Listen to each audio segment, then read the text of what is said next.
Shalom, shalom wa ahaba, mishpachah, shalom wa ahaba. Peace and love, family, peace and love. I want to say shalom to the whole house of Yasharel, all 12 tribes scattered throughout the four corners of the earth, to wherever we've been driven to the lands of our captivity. I also want to say shalom to the sojourners, the Gentiles, and the foreigners, and all those who give thanks, honor, and praises to the Elohim, or God of the Bible, and his only begotten Son, Yahushua HaMashiach, to whom many of you refer to as Christ. Hallelujah. Mishpachah, as I was out here, meditating in the Most High's divine creation, which we call nature, and taking it all in, it came upon me, to express to the people, you know, that it seems to me that once they are done fighting each other, right now you have the powers that should not be there at war with a certain element of their own community within this society and this divided state of these divided states of wickedness. And more so, their target is the heterosexual, Christian, conservative white male. He seems to be a main issue, or what they feel like is going to be a stumbling block to the next move that they're going to make on the entire world, as they make these steps towards globalism and one world government and trying to prepare the world for the throne of Hasatan. But when they're done dealing with that element,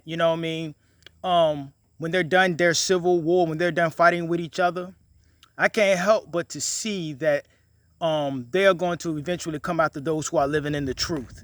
Those of us who knows what that means, being awakened to who we are, why we are where we are, and where the Most High intends us to be.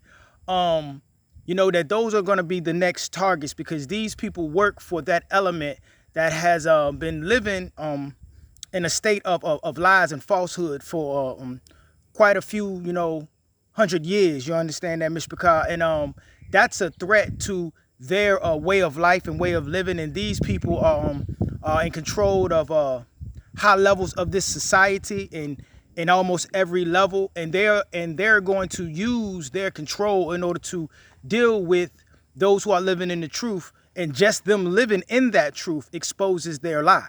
You see what I'm saying? It has to be nothing violent, but they're turning you just expressing, who you are, biblically, historically, archaeologically, expressing your truth is exposing their lie. And they will use their system to come down upon those who threaten their way of life. Once they are done fighting amongst themselves and getting rid of that element that is in the way of them taking over and establishing their one world government, probably up under the banner or the flag of either the UN or the World Health Organization, which they call the WHO or the WHO.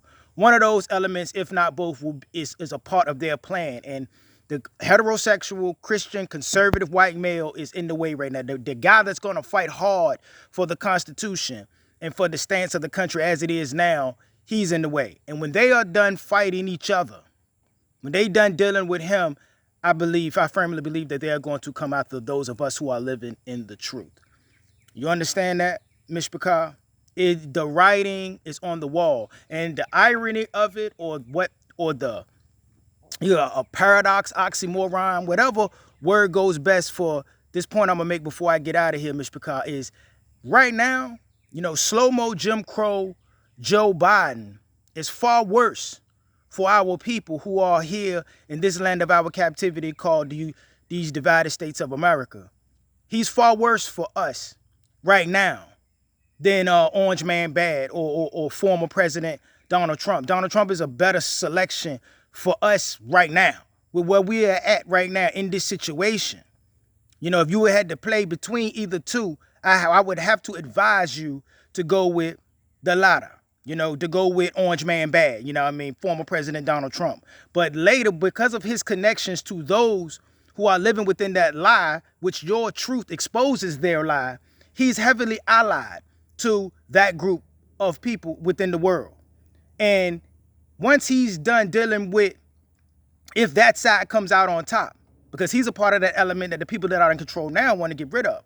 So if he wins and comes out on top, which is far better for the country right now, but will that be what's best for us down the line? And we must prepare. We have to deal with these situations as they come about. I'm just, here to lay these things out to the people.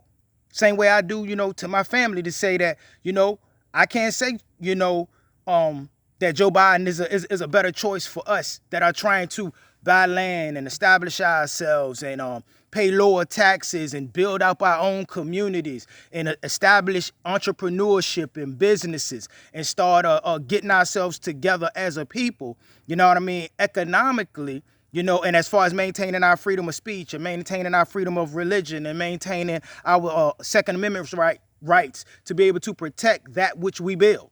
You see what I'm saying? All of those things are in our best interest. So that would be Orange Man bad. You see? Because, Joe Biden is no good for none of that I just laid out.